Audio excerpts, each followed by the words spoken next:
बच्चों, how are you? I think you are fine. We have learned in previous chapter India's freedom struggle. During the first part, I discussed about Sipahi Mutiny, Satyagrah, etc. And now we will discuss about Salt March and Quiet India movement. तो हम लोग salt march और quite India movement के discuss करने से पूर्व एक बार पुराना रिकॉल कर लेते हैं कि हम लोग क्या क्या पिछले पार्ट में देखे हैं. तो हम लोग सिपाही गदर को देख चुके हैं, मंगल पांडे के द्वारा जो किया गया. उसके बाद गांधी की जो सत्याग्रह आंदोलन चली है, उस आंदोलन के अंतर्गत ये salt march and quite India movement हम लोग को स्टडी करना है. तो आइए अब हम लोग देखते हैं salt march and quite India movement. देखिए, साल्ट मार्च और क्वाइट इंडिया मूवमेंट जो है ये भी एक तरह का सत्याग्रह था. ठीक है, ये गांधी के द्वारा किया गया. इसके ऑर्गेनाइजर जो थे वो गांधी जी थे. गांधी जी का नाम आप सभी अच्छे तरीके से जानते हैं. इस आंदोलन का जो जगह था जहाँ ये आंदोलन आयोजित किया गया वो क्या था, तो गुजरात का अहमदाबाद शहर था. गुजरात में एक शहर है अहमदाबाद, वहीं पे गांधी जी का आश्रम है जिसे साबरमती आश्रम के नाम से जाना जाता है. तो गांधी जी साबरमती आश्रम से दांडी तक, दांडी एक जगह है जो समुद्र तट पे पड़ता है गुजरात में, वहीं जा करके और इन्होंने अपने हाथों से अपने कुछ अनुयायियों के साथ नमक बनाकर और अंग्रेजों के कानून को तोड़ा और इस तरह से ये नमक सत्याग्रह के रूप में जाना गया. इस आंदोलन के पीछे का जो मकसद था वो ये था कि अंग्रेजों ने जब नमक पर टैक्स को बढ़ा दिया, अंग्रेज का जो मेन एम्बिशन था, चूंकि अंग्रेज आए भी थे बिजनेस करने, व्यापार करने, तो उनका जो मकसद था वो सिर्फ और सिर्फ था पैसा कमाना. चाहे किस तरह से आ रहा है इससे कोई बहस नहीं. तो इसके लिए क्या हुआ कि उन्होंने नमक पर भी टैक्स बढ़ा दिया जो जनता के लिए असहनीय हो गया था. तो इस पीड़ा को देखकर गांधी जी ने यह निश्चय किया कि हम अंग्रेजों के साथ बिना हिंसा का आंदोलन, जैसा कि हम लोग सत्याग्रह में जान चुके हैं, तो उन्होंने बिना हिंसा किए और चुपचाप एक यात्रा करके साबरमती आश्रम से लेकर के और दांडी तक अपने अनुयायियों के साथ और अपने हाथों से नमक बना करके अंग्रेजों के कानून को तोड़ करके और एक संकेत दिया कि आप जो कर रहे हैं वो हमारे साथ वो उचित व्यवस्था नहीं है. इसके बाद देखिए इसका एम्स एंड ऑब्जेक्ट्स क्या था इस आंदोलन के पीछे. एक तो था कि हाँ, अंग्रेजों की क्रूरता तो एक कॉमन शब्द है, लेकिन यहाँ पे हम देखते हैं जो मुख्य डिमांड था जिसके लिए आंदोलन किया गया वो क्या था, तो पूर्ण स्वराज, यानी कि कंप्लीट इंडिपेंडेंट. जैसा कि हम फर्स्ट पार्ट में बताए थे आपको कि किस तरह से एक तोता है वह भी स्वतंत्र जिंदगी जीना चाहती है. वह तोता भी नहीं चाहता है कि हम स्वतंत्रता से नहीं रहे, वो भी चाहता है, वो कहता है, अपना दुखड़ा रोता है कि हाँ, सोने के पिंजरा में भी अगर हमें रखा जाए तो हम नहीं रह सकते हैं, क्योंकि हमारे जो पुलकित पंख है, नाजुक पंख है, वो टूट जाएंगे. तो इसी तरह से अगर आपको कोई कितना भी अच्छा व्यवस्था दे, रहने का व्यवस्था, अच्छा भोजन, लेकिन फिर भी आप नहीं रह सकते हैं, गुलामी की जिंदगी आप नहीं जी सकते हैं. इसलिए इनका जो गांधी का जो अंग्रेजों के सामने प्रस्ताव था वो था पूर्ण स्वराज, यानी कि हमें कोई फैसिलिटी नहीं चाहिए, हमें पूर्ण स्वराज ही चाहिए. यानी कि ये नहीं कि आप एडिटिंग करके कभी नमक पे टैक्स के लिए हम आंदोलन किए तो टैक्स कम कर दीजिए, फिर इस पे आंदोलन किए तो इसका, ऐसा नहीं चाहिए. हमें क्या चाहिए, तो कंप्लीट इंडिपेंडेंस चाहिए, यानी पूर्ण स्वराज. उसके बाद नेक्स्ट एम्बिशन गांधी जी का एक और था कि मोटिवेटिंग टू कॉमन पीपुल, यानी कि सत्याग्रह जो भी भारत में हो रहा था, जैसे पाइका विद्रोह का हमने चर्चा किया था, सिपाही विद्रोह का चर्चा किया, ये सब एक वर्ग विशेष के द्वारा किया गया था. जैसे सिपाही विद्रोह में सिर्फ सिपाही थे, पाइका विद्रोह में सिर्फ राजकुमार थे, ठीक है, किसान विद्रोह में सिर्फ किसान आते. लेकिन गांधी का क्या एम्बिशन था कि हम सभी वर्ग को एक प्लेटफॉर्म पे लाए, एक मंच पे ला करके खड़ा करें और वहां से हम इस आंदोलन को एक मूर्त रूप दें, ताकि एक संपूर्ण भारत का आंदोलन कहलाए, न कि सिपाही आंदोलन कहलाए, किसान आंदोलन कहलाए, ये सब नहीं. तो इनका एक और एम्बिशन था कि कॉमन लोगों को अपने आंदोलन में जोड़ना. और ये हुआ भी. जब ये यात्रा कर रहे थे साबरमती आश्रम से दांडी के लिए, तो वो चले थे, उस समय बहुत कम लोग थे, लेकिन रास्ते में वो उनके मोटिवेशन से हजारों लोग उनके साथ जुड़ते चले गए और दांडी तक जब पहुंचे तो उनके साथ एक बहुत बड़े संख्या में लोगों का समूह देखने को मिला। ये घटना हुआ था 6 अप्रैल 1930 को। तो इस तरह से ये साल्ट मार्च हुआ और इसके तुरंत बाद क्वाइट इंडिया मूवमेंट किया जाता है, जिसको हम लोग कहते हैं भारत छोड़ो आंदोलन। यानी गांधी जी का जो एक नारा था कि भारत छोड़ो, अंग्रेजों भारत छोड़ो, यानी अंग्रेजों से ये कहते हैं कि तुम भारत छोड़कर चले जाओ, ये भारत छोड़ो आंदोलन के रूप में जाना जाता है। गांधी जी के पूरे आंदोलन की एक विशेषता रही, वो क्या थी? अहिंसा। देखिए नेक्स्ट है हमारा social and religious movement. Social और रिलीजियस मूवमेंट क्या है? सामाजिक एवं धार्मिक आंदोलन। देखिए हम जो भी कार्य करते हैं, चाहे वो अच्छी तरह से करें या बुरे तरह से करें, लेकिन उन सभी में हमारे जो धर्म है, संस्कृति है, उसका स्पष्ट छाप जरूर देखने को मिलता है। बिना धर्म के आपका जिंदगी का कोई कार्य नहीं संपादित हो पाता है। तो इसी तरह से ये जो आंदोलन था अंग्रेजों के विरुद्ध, इसे भी एक मूर्त रूप देने के लिए न सिर्फ हिंसक, अहिंसक ये सारे प्रयास किए गए, बल्कि सामाजिक और धार्मिक आंदोलन को भी एक मूर्त रूप दिया गया। कुछ समाज सुधारकों का ऐसा मानना था कि भारतीय समाज में जब तक अवेयरनेस नहीं है, जागरूकता नहीं आएगा, तब तक हम अंग्रेजों से नहीं फ्री हो सकते, क्योंकि वो हमारी कमजोरी को समझता था, वो हमारी कमजोरी को जानता था। इसीलिए लेकिन जागरूकता किस चीज़ से जागरूकता चाहिए, ये भी एक पॉइंट है कि हमें किन किन क्षेत्रों में जागरूकता चाहिए। तो भारतीय समाज में उन दिनों काफ़ी कुप्रथाएं प्रचलित थी। बहुत सारा जो सामाजिक दृष्टिकोण से, मानवीय दृष्टिकोण से उचित न था, लेकिन हमारे समाज में एक अपना स्थान बनाए हुए थे। ऐसे अनिवार्य रूप से हमारे जीवन का अभिन्न अंग बन गया था, जिसके कारण भारतीय समाज, भारतीय संस्कृति में काफ़ी पिछड़ापन देखने को मिल रहा था। तो आइए हम ऐसे कुछ डिस्कशन को देखते हैं। सबसे पहले हम लोग जानते हैं ये जो आंदोलन हुआ, मूवमेंट हुआ, इसको किसने ऑर्गेनाइज किया? तो ये कोई निश्चित, ये कोई एकल व्यक्ति का प्रयास नहीं था, इसमें पूरे समाज का प्रयास था, इसमें पूरे समुदाय का प्रयास था, जिसमें कि बहुत सारे सोशल रिफॉर्मर्स जो थे वो इन्वॉल्व थे। ये कोई एक व्यक्ति का प्रयास नहीं था या कार्य नहीं था कि हम एक व्यक्ति को इसका संज्ञा दे दें। तो देखिए इसमें जैसे हम कुछ उदाहरण पावर से पिकआउट कर सकते हैं। जैसे देखिए राजा राम मोहन राय। राजा राम मोहन राय एक बहुत बड़े समाज सुधारक थे। इन्होंने सती प्रथा को मिटाने में काफ़ी सराहनीय भूमिका दर्ज कराई।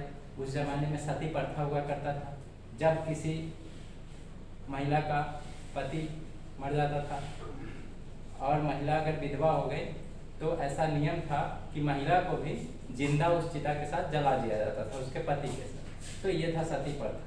इसको मिटाने में राजा राम मोहन राय का प्रयास रहा। उसके बाद दयानंद सरस्वती आते हैं, ये बहुत बड़े समाज सुधारक थे। विवेकानंद, स्वामी विवेकानंद का नाम सभी ने सुना है, विवेकानंद थे। उसके बाद गुरुदेव, जो रविन्द्रनाथ टैगोर का उपनाम है। ये सभी लोग समाज सुधारक थे और इनके सहायता से ये सोशल रिलीजियस मूवमेंट को कंडक्ट किया गया। उसके बाद हम लोग इस मूवमेंट का एम्स एंड ऑब्जेक्ट देखते हैं कि क्यों ये मूवमेंट का कारण क्या था, क्यों इस मूवमेंट को इम्प्लीमेंट किया गया भारतीय सोसाइटी में। तो इस मूवमेंट का ये मकसद था कि जो नॉन प्रोग्रेसिव सोशल कस्टम्स है उसको समाप्त करना, यानी भारतीय समाज में कई सारी कुप्रथाएं देखने को मिल रही है, जिसे पूर्ण रूपेण समाप्त कर देना, यही इसका मकसद था। जैसे उन दिनों क्या क्या कुप्रथाएं थी समाज में, अभी भी आप नोट करते होंगे कि हमारे समाज में बहुत सारी घटनाएं ऐसी होती है जो मानवीय संवेदनाओं से, मानवीय मूल्यों से परे है। ऐसा नहीं होना चाहिए। तो इसको आप देख सकते हैं। जैसे देखिए चाइल्ड मैरिज, उन दिनों बाल विवाह का प्रथा भी काफ़ी जोर पर था, काफ़ी चरम पे था। यानी कि 80% शादियाँ जो उस जमाने में हुआ करती थी सभी बाल विवाह होता था। बाल विवाह का ये मतलब होता था कि वैसी शादियाँ जो 18 वर्ष से कम उम्र के लड़कियों की या 21 वर्ष से कम उम्र के लड़कों के बीच जब होती है, उसे हम लोग बाल विवाह के नाम से जानते हैं। तो बचपन में ही शादियाँ कर दी जाती थी, बच्चे पढ़ नहीं पाते थे, उनका शारीरिक विकास नहीं हो पाता था, उनको मानसिक परिपक्वता नहीं मिलती थी। उसके बाद सती प्रथा का हमने चर्चा कर दिया। कास्टिज्म, उसके बाद समाज में कास्टिज्म यानी जाति प्रथा और जातीय भेदभाव, यानी जो कास्ट डिस्क्रिमिनेशन था वो भी काफ़ी चरम पे था।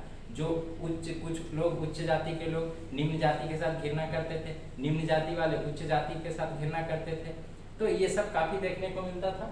इसके प्रति भी समाज को इन लोगों ने काफ़ी अवेयर किया और बताया कि अगर हम लोग आपस में लड़ते रहेंगे तो हम लोग अंग्रेजों से कभी भी फ्री नहीं हो सकते, क्योंकि अंग्रेज का एक ये भी पॉलिसी था कि फूट डालो और राज करो, यानी कि आप अगर आपस नहीं लड़ते रहे तो अंग्रेजों को कोई प्रॉब्लम नहीं होगी शासन करने में, लेकिन हम लोग अगर जिस दिन यूनाइट हो जाए, असेंबल्ड हो जाए, उस दिन अंग्रेजों के साथ हम लोग लड़ करके और उसे बाहर भगा सकते हैं। तो ये था।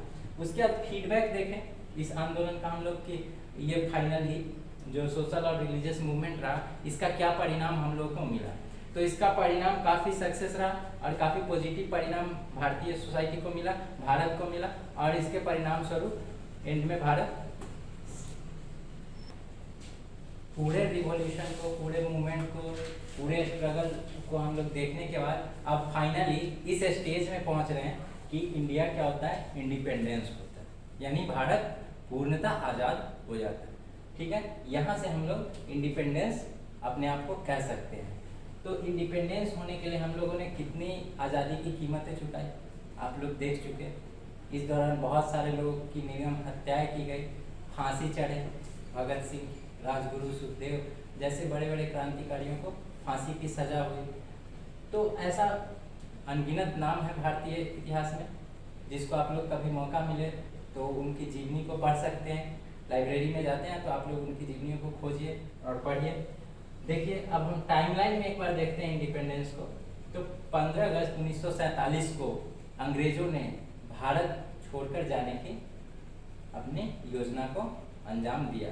तो 15 अगस्त को हम लोग प्रतिवर्ष इसीलिए स्वतंत्रता दिवस के रूप में मनाते हैं, यानी आज़ादी का दिन। और इस दिन भारत आज़ाद तो हो गया, लेकिन आज़ादी के साथ साथ जो एक अन्य घटना भी हुआ वो काफ़ी दुखद था हम लोग के लिए।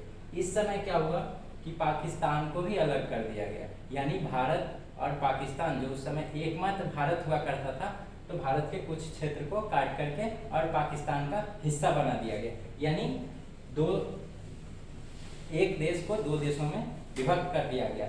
और पाकिस्तान 14 अगस्त को अपना स्वतंत्रता दिवस सेलिब्रेट करता है, हम 15 अगस्त को करते हैं। तो इस तरह से हम लोग अपने स्वतंत्रता को देखें। इसके बाद आज़ादी तो मिल गई, लेकिन अब समस्या ये खड़ी थी हमारे सामने कि हम इस देश को, इतने बड़े साम्राज्य को कैसे यूनाइट करें, कैसे एकत्र करके हम इस पे शासन करें। शासन करना भी किसी चुनौती से कम नहीं था, यानी अंग्रेज तो चले गए, लेकिन अब हम लोग कैसे शासन करें। तो इसके लिए कुछ भारतीय बुद्धिजीवियों के द्वारा एक लंबी पहल की गई और लगभग 2 वर्ष 11 महीने और 18 दिन खर्च करके और भारत के संविधान को एक रूप दिया गया। यानी कि संविधान मतलब क्या होता है, कॉन्स्टिट्यूशन। कॉन्स्टिट्यूशन का मतलब समझे आप लोग। कॉन्स्टिट्यूशन का अर्थ होता है संविधान। संविधान से क्या समझते हैं, तो संविधान से हमारा तात्पर्य ये है कि कोई भी काम को करने के लिए एक नियम होता है, कुछ कानून बनाए गए। जैसे आप स्कूल आते हैं हर रोज, तो आपके स्कूल का कुछ नियम है कि आपको फर्स्ट पीरियड में मैथ पढ़ना है, सेकेंड में हिंदी पढ़ना है, उसके बाद बेल लगेगी, आपको लाइन में खड़े होकर के कतारबद्ध तरीके से सीढ़ियों से उतरकर नीचे आना है। तो ये सब अलग अलग तौर तरीका है। इसी तरह से पूरे देश को चलाने के लिए भी बहुत सारी व्यवस्थाएं बनाई गई। उस व्यवस्थाओं को लिखित रूप में कलमबद्ध किया गया, जिसे हम संविधान के नाम से जानते हैं। ये संविधान के प्रणेता के रूप में डॉक्टर अंबेडकर को, डॉक्टर भीमराव अंबेडकर को जाना जाता है, यानी संविधान की रचना का श्रेय उन्हें ही जाता है। ऐसी बात नहीं है कि वो अकेले संविधान लिखे थे, उनके साथ एक बहुत लोगों का समूह था। कुल 293 लोगों का एक बैठक था, ग्रुप था, जिसमें ये संविधान पारित किया गया था। ओरिजिनल संविधान जो है उस पर 284 लोगों का हस्ताक्षर है, यानी एक लोग कोई बैठ करके संविधान नहीं लिखे थे। अलग अलग देशों के संविधान को स्टडी करके तब जा करके 284 लोगों ने इस संविधान को अपने कलम से पारित किया था। तो ये हमारा संविधान था। ये 26 नवंबर को बन करके तैयार हुआ था।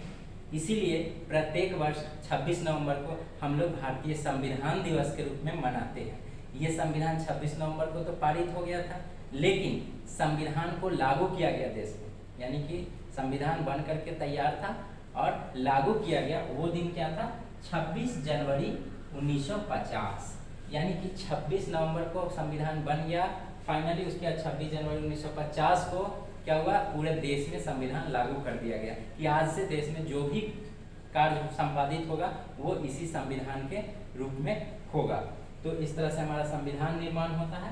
और 26 जनवरी को 26 जनवरी को हर वर्ष आप लोग क्या मनाते हैं? रिपब्लिक डे मनाते हैं। ये वही रिपब्लिक डे है जो हम लोग का कॉन्स्टिट्यूशन के उपरांत, उसके इम्प्लीमेंटेशन के उपरांत हम लोग मनाते आ रहे हैं। तो चलिए बच्चों, इस तरह से हम लोग का ये पूरा चैप्टर कंप्लीट हुआ। इस चैप्टर में हम लोगों ने पूरी भारतीय स्वतंत्रता संघर्ष के साथ साथ भारत का सोशल और जो रिलीजियस मूवमेंट है, इन सभी चीज़ों को देखा। आप लोग एक चीज़ भली भांति समझ चुके होंगे कि ये जो आज़ादी हमें प्राप्त हुई, इसके लिए कितनी संघर्ष की गई है, कितनी यातनाएं हमने सही है, हमारे पूर्वजों के द्वारा क्या क्या किया गया, कभी हिंसक रूप में, कभी अहिंसक रूप में, यहाँ तक कि कभी धार्मिक तरीके से, कभी सांस्कृतिक तरीके से, हर तरीके से हम अंग्रेजों के साथ विद्रोह किए, तब जाकर कहीं हमें आज़ादी प्राप्त हुई है। तो हम लोगों की अब एक जिम्मेवारी बनती है कि हम लोग इस आज़ादी को कैसे बचाए रखें और कैसे हम अपने देश को एक विकसित भविष्य की ओर अग्रसर होते हुए देखें और भारत को एक विकसित राष्ट्र बनाने में मदद करें। ये सब आप लोग और अच्छे तरीके से समझ सकते हैं। इस चैप्टर को आप लोग 2-3 बार अध्ययन करेंगे, आपको कीवर्ड्स दिया हुआ है, उससे कोई परेशानियां नहीं होगी। और इस तरह से ये चैप्टर हम लोग का समाप्त होता है। धन्यवाद।